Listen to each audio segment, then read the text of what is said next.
Good day everyone! So yesterday we have discussed the 4 basic rules in differentiation. Okay, let us have a recap of what we have discussed yesterday. First, we have discussed the constant rule, wherein it says that if f of x is equal to k, where k is our constant, then f prime of x is equal to 0.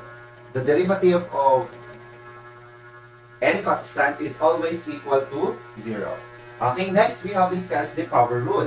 If f of x is equal to x raised to n, then f prime of x is equal to n x raised to n minus 1. So we are always subtracting 1 from our n. Okay? Then the next rule, we have the constant multiple rule. If f of x is equal to k times x raised to n, where k is our constant, then the f prime of x is equal to k times n x raised to n minus 1. So it's a combination of the constant rule and the power rule. Next, we also discussed the derivative of sum and difference. It says that if f of x is equal to g of x plus or minus h of x, then f prime of x is equal to g prime of x plus minus the h prime of x. Okay? So now we are going to discuss the product rule, the quotient rule, the chain rule, and the ln rule. Okay, now let us discuss the product rule. It says that derivative of x times the quantity of f of x times g of x is equal to f of x times g prime of x plus g of x times f prime of x. To better understand the product rule, let us have an example. Okay, in our example number 1, we have y is equal to the quantity of 3x squared minus 4 times the quantity of x squared minus 3x. Okay, in order for us to find the derivatives of this example, just follow the steps that I am going to teach you. Okay, first, we are going to find the f of x. On the two terms that we have, where is the f of x? Okay, so this is our f of x, and the other one is our g of x. Okay, so we have two terms, 3x squared minus 4, and the second term we have x squared minus 3x. Okay, so let us solve first the f of x. So we have 3x squared minus 4. Okay, if we are going to get the derivative of 3x squared minus 4, so we need to follow the basic rules. Okay, so on our first term, we are going to use the constant multiple rule. On the second term, we have the constant rule. Okay, so let us solve first the first term. So by using the constant multiple rule, we will be having 3, okay, sorry. So we will be having 3 times 2, and then we have x raised to 2 minus 1. Okay? And then, on our second term, we have minus 4. So that is the constant, so it is 0. So pwedeng, hindi na po natin siya isusulat or pwede natin siyang i-cancel out. Okay po? So ang matitira na lang po is 3 times 2, x raised to 2 minus 1. So if we are going to solve this, we'll be having 3 times 2, 6x. Since we have 2 minus 1, so 1 po yung magiging exponent natin. So this is 6x. Okay? Now let us get the derivative of g of x. So we have x squared minus 3x. Okay, so the first term is power rule. The second term is constant multiple rule. Okay, let us solve the first term. We have x squared. So, ibababa po natin yung 2. So, we will be having 2x raised to 2 minus 1. Nasusundan po ba? Okay, let us proceed on our second term.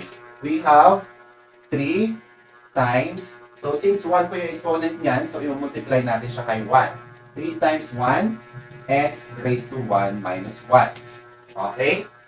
Nasusundan po ba ako? Okay, next, we have 2x And then 2 minus 1 is 1, so we will be having 2x.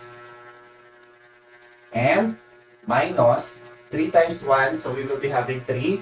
And then our exponent, 1 minus 1 is 0, so 1 din po yung katumbas niya. So, magiging 3.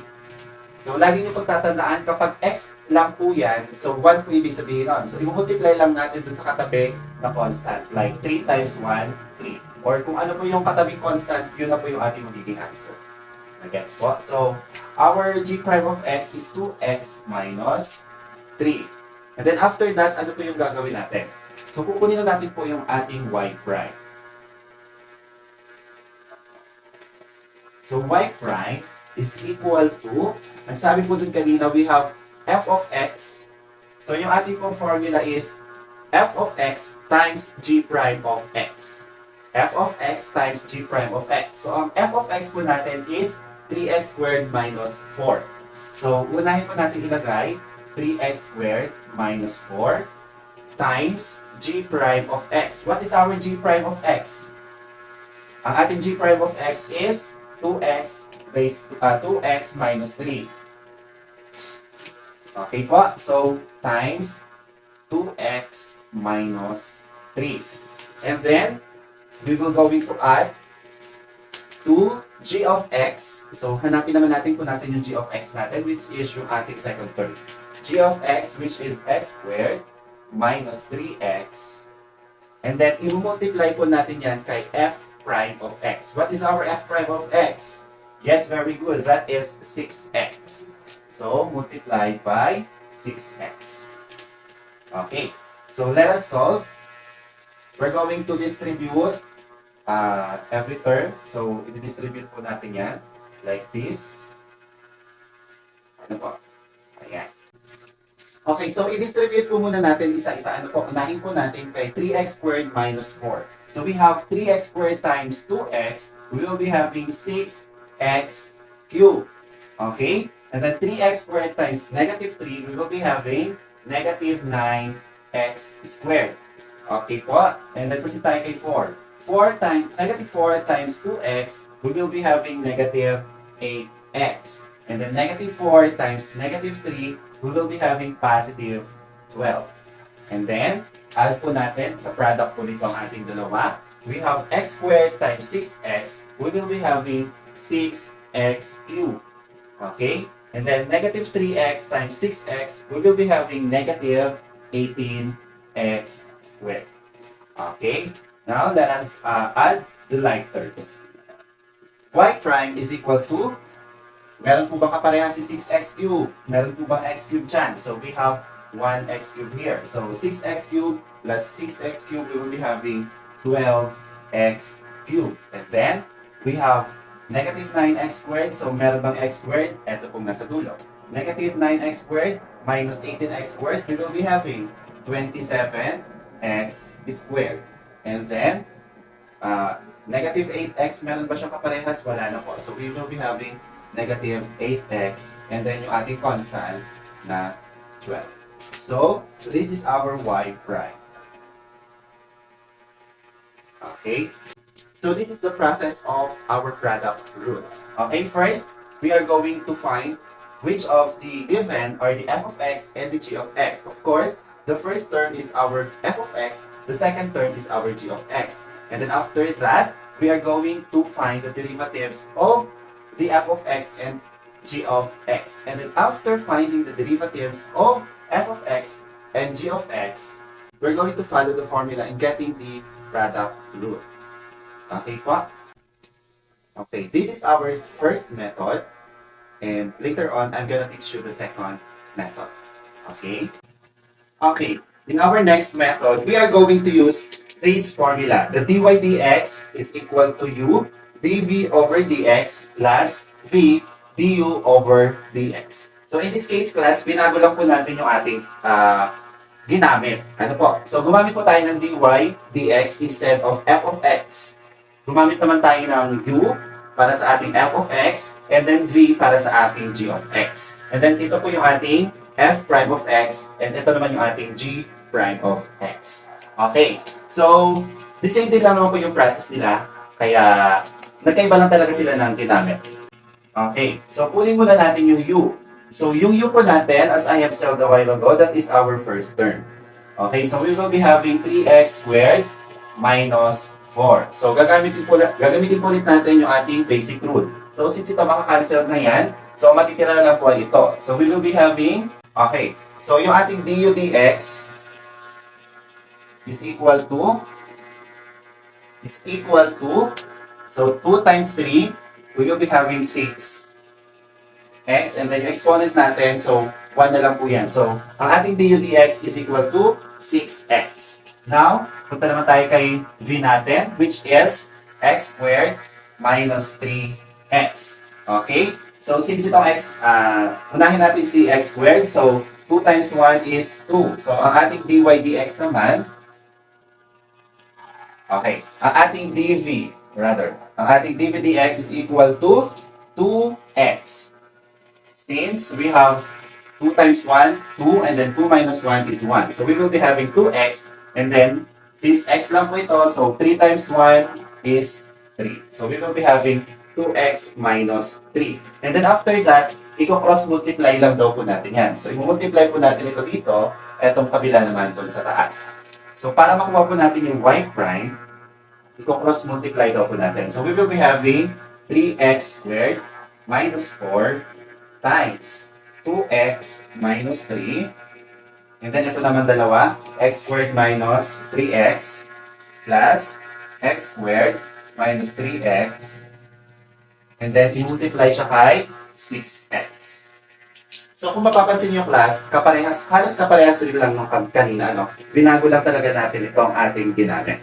Okay, so i-distribute na po natin yung bawat isa, yung bawat term natin. Okay, so y prime is equal to 3x squared times 2x. We will be having 6x cubed. Okay, 3x squared minus 3, we will be having 9x squared. Okay po? And then we have 4 times 2x, we have negative 8x. And then negative 4 times negative 3, we will be having positive 12. And then addition po, we have x squared times 6x, so we will be having 6x cubed.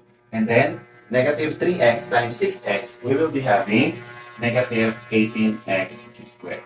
And then pagsamasamahin lang po natin yung mga like terms, so y prime is equal to, pagsamahin po natin yung dalawang 6x cubed, we have 12x cubed. And then yung x squared po natin, pagsamahin po natin, so negative 9 x squared minus 18x squared is equal to negative 27x squared. And then yung 8x natin, wala naman siyang kasama, so i-bring down lang po natin yan. And then yung ating constant, which is 12, i-bring down din po natin. So, this is our final answer, which is the same doon po sa una nating sinod. Okay po? Okay. So, sana po naintindihan natin. Ang pagkakaiba lang po, iba lang po yung mga ginamit natin dito. So, sa kabila, gumamit tayo ng f of x and g of x. Dito naman is u and v. And then dy dx, dv dx, du dx. Okay po? Okay. So, next ko naman po ituturo is yung ating pangatlong method, which is the shortest method of them all. Okay po? Okay, this time naman, ang ituturo ko sa inyo is yung the shortest method. Ang una po natin gagawin is i-multiply na po natin agad-agad itong ating mga terms. So, i-distribute po natin yan papunta doon, and then, itong kabila. Parang FOIL method ito, ano? Pero, not all the times ay ganito po yung given natin. Okay? So, kapag kinuha natin yan, we will be having 3x squared times x squared. So, we will be having 3x raised to 4.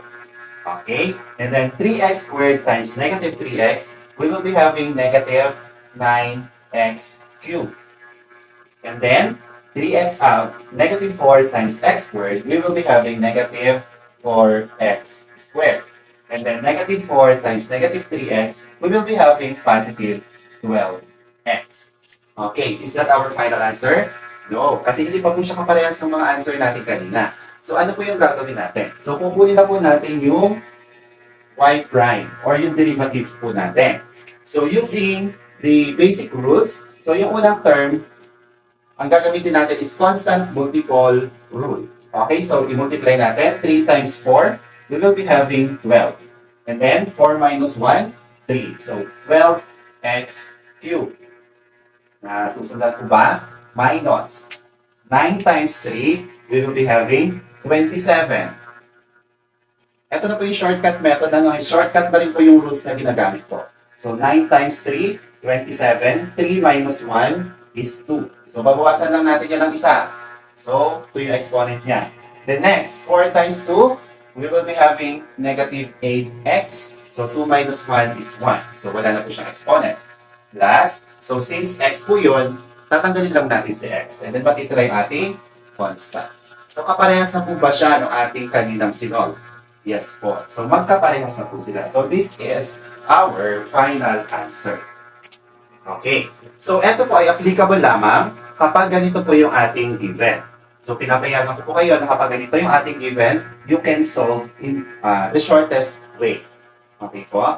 Pero, not all the times ay magagamit po natin ito. Kaya meron po tayo nung dalawang method kasi yun po yung gagamitin natin kapag meron na po siyang ibang mga kasama.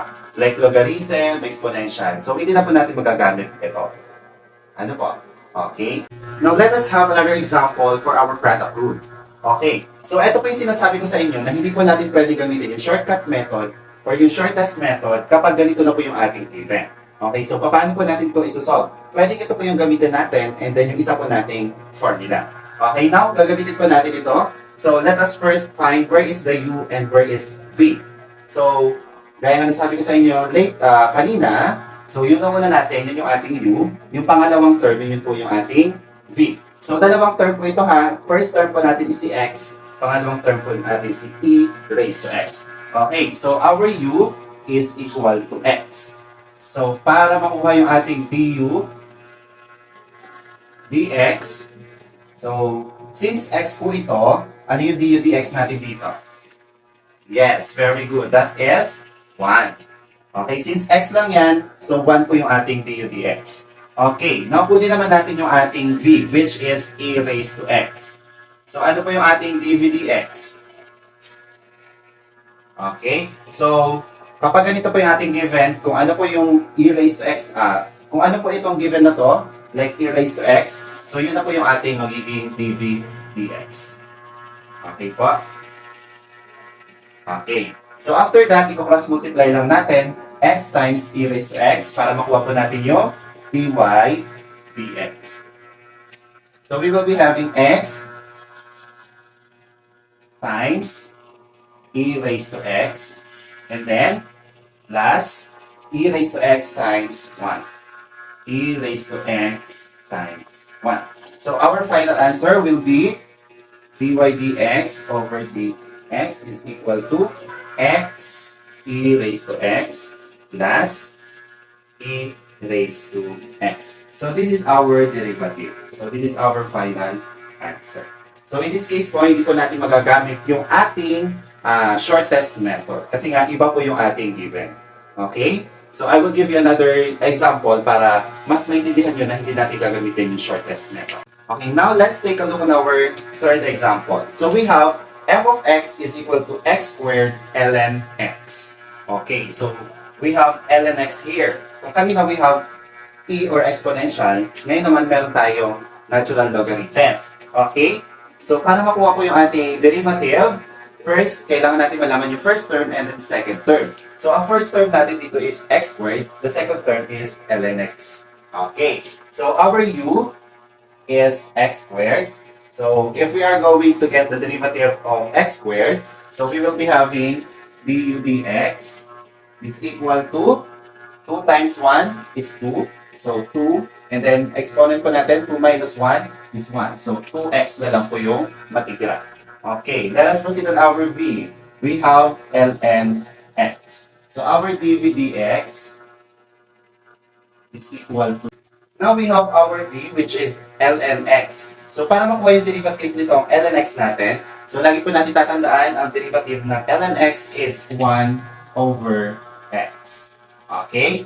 So, 1 over x po yung derivative ng ln x. Okay? Now, we are going to cross multiply. Okay? So, we have dy over dx is equal to x squared times 1 over x plus we have ln x times 2x. So, i-multiply po natin yan. Okay, so first, let us multiply x squared.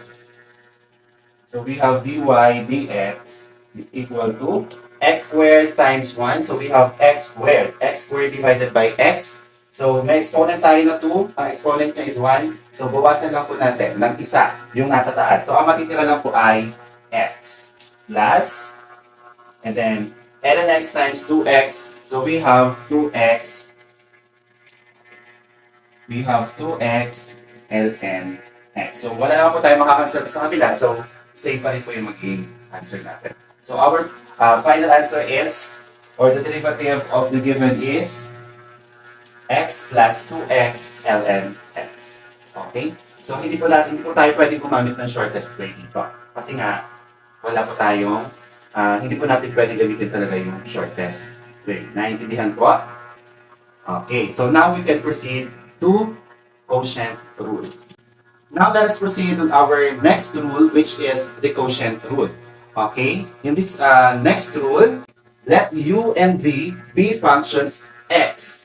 So we are going to use the dy dx formula. Okay, so d over dx times u over v is equal to v times d over dxu minus u d over dx v over v squared.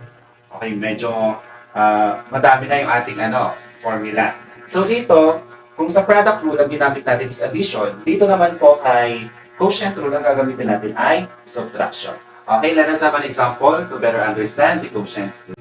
Okay, in our example number 1, we have f of x is equal to x squared plus 3 all over 5x plus 4. So, yung numerator natin or yung nasa taas natin, this is our u.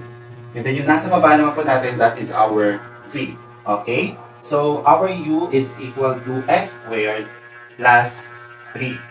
Okay.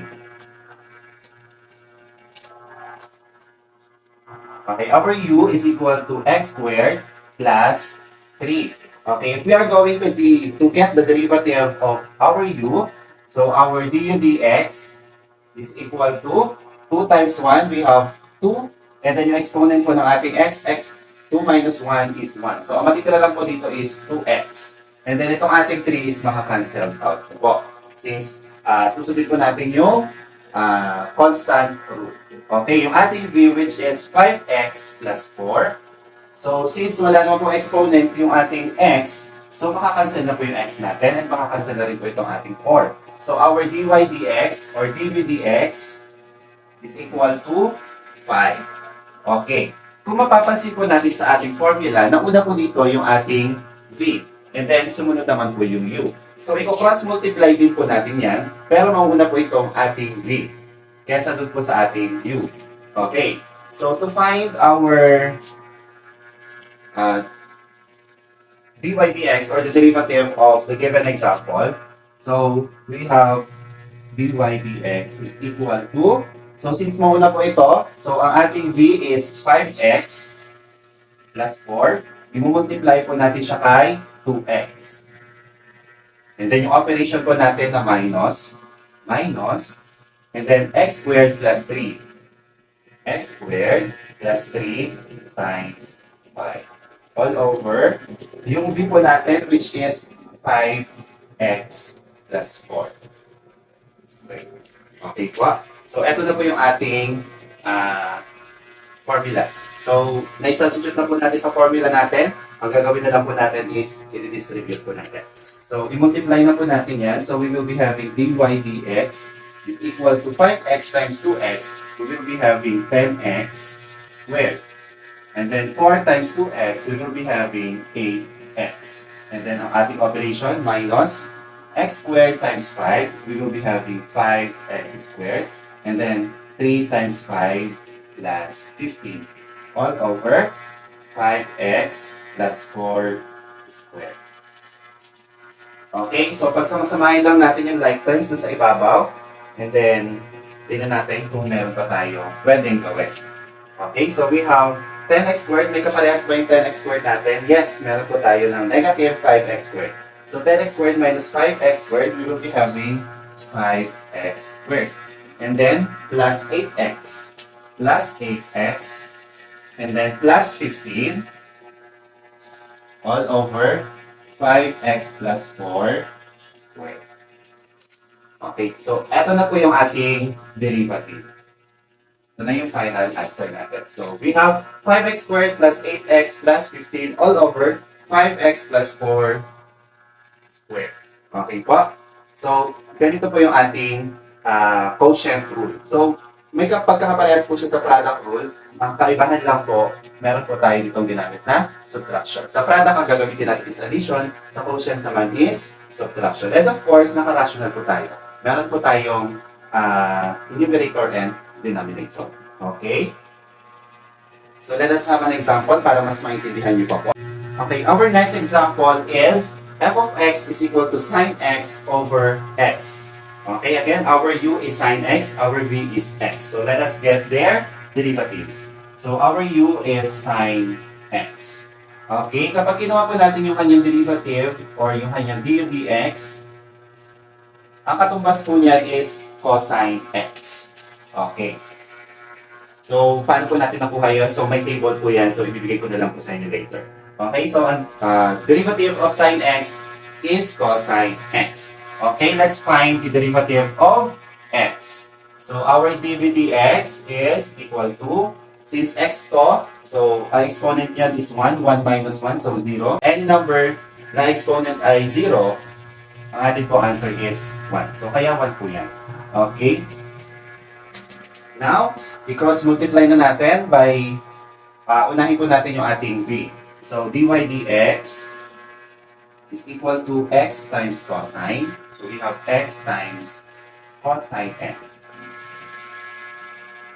And then, sine x times 1 minus sine x times 1 all over x squared. So, yung ating v, i-square po natin yan. So, x squared. Okay, simplify lang natin yan. So, we have dy dx is equal to x times cosine x. So, we will be having x cosine x minus sine x times 1. So, we will be having sine x all over x squared. So, eto na po ba yung ating final answer? Yes po. This is our final answer. Okay? So, now let us have another example. Okay. Our next example is f of x is equal to x raised to 4 all over e raised to x. So, our u is x4 and our v is e raised to x. So, let us find their derivatives. So, u is equal to x raised to 4. Our derivative is, what is our derivative? Yes, 4x raised to 3. Okay, very good. Now, let us find our v, which is e raised to x. So, what is the derivative of e raised to x? So, we have dv over dx is equal to, yes, so it is e raised to x. So, we need to cross multiply by, unahin po natin itong ating v. So, dy dx is equal to e raised to x times 4x times 4x raised to 3 minus, nasusundan po ba ako? X raised to 4 times e raised to x. So we have x raised to 4 times e raised to x. Okay, so what is our next step? I-over po natin yan sa ating v, which is e raised to x. So e raised to x squared. Okay po? So e raised to x squared. Okay, pwede na po ba tayo dito mag-cancel? Okay, i-multiply po muna natin isa-isa. So, we have dy over dx is equal. Okay, so, i-multiply po natin yan. So, we will be having 4x cubed e raised to x minus, so we will be having x raised to 4 e raised to x all over e raised to x squared. Okay. Since meron tayo magkakaparehas na term which is 4x cubed and x4, x raised to 4, and then e raised to x and e raised to x, pwede natin makuha yung kanilang factorial. So, ano yung factorial nilang dalawa? So, we have dy over dx is equal to, so, ang factor po nila is yung ating x. So, x and then yung ating e. So, e raised to x and then x cubed. Okay po? So, i-multiply natin yan. So, since ang factor nila ay yung x and x cubed and yung e raised to x, so yung 4 natin ay may iwan sa loob ng ating parenthesis minus x. So, since may naiwan na isa dun sa ating power ng ating x, which is 4, so, i-minus lang natin yun dun sa ating common factor. So, matitira niya ay 1. All over e raised to x squared. Okay, pwede na po tayo dito mag-cancel since meron tayo dito e raised to x. So, dalawa po ito. So, pwede natin makancel yung isa. Yung isang e raised to x, pwede po natin makancel. Matitira lang po ay isang e raised to x. So, we will be having dy dx is equal to x cubed times 4 minus x all over e raised to x. So, yan na lang po yung matitira natin. And that was our final answer. Okay, so medyo mahaba na po yung ating solution and nagkaroon na rin tayo ng factorial. Okay, so sana po naintindihan ninyo itong ating quotient rule. And meron pa po tayong ibang rule na ituturo and that will be on our face-to-face class na lang kasi medyo mahaba na po itong dalawa. Okay, magbibigay po ulit ako ng quiz. Dalawang solving para po dito kay product rule and quotient rule. Thank you.